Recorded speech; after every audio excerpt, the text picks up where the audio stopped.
அவருக்காக இடம் கொடுக்க மாட்டேன்ட்டாங்க. ஆமா, இவங்க ஸ்டாலின் அவங்க குடும்பத்தில் அவ்வளவு பேர் போய் கேட்டாங்க, எடப்பாடி கொடுக்க மாட்டேன். நானும் நேரு போனேன். உண்மையை சொல்லு, என்ன அண்ணே எனக்கு கொடுக்கணும்னு ஆசைதான். எங்க அப்பா தான் திமுக செயலாளர், நான் திமுக தான் வளர்ந்தேன், எனக்கு கொடுக்கணும். ஆனா கொடுத்தேன்னா என் கட்சிக்காரன் பூரா அதெல்லாம் கொடுத்துட்டாருன்னு எனக்கு கீழே தள்ளிடுவாங்க. எப்படின்னு அது செய்யட்டுமா அது செய்யட்டுவாங்க. வாடா உன்னை நீ காப்பாற்றிக்கலாம் வரேன்.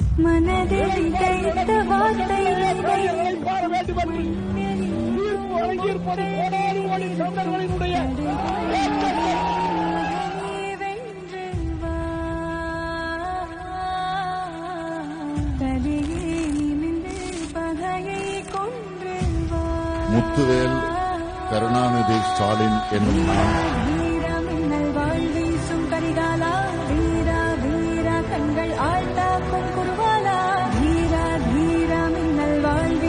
வரையில் அசைக்க முடியாது என்பதுதான் கூட இந்த இயக்கத்தை எந்த கொம்பனாலும் தொட்டு கூட பார்க்க முடியாது என்பதற்கு எத்தனை வரலாறு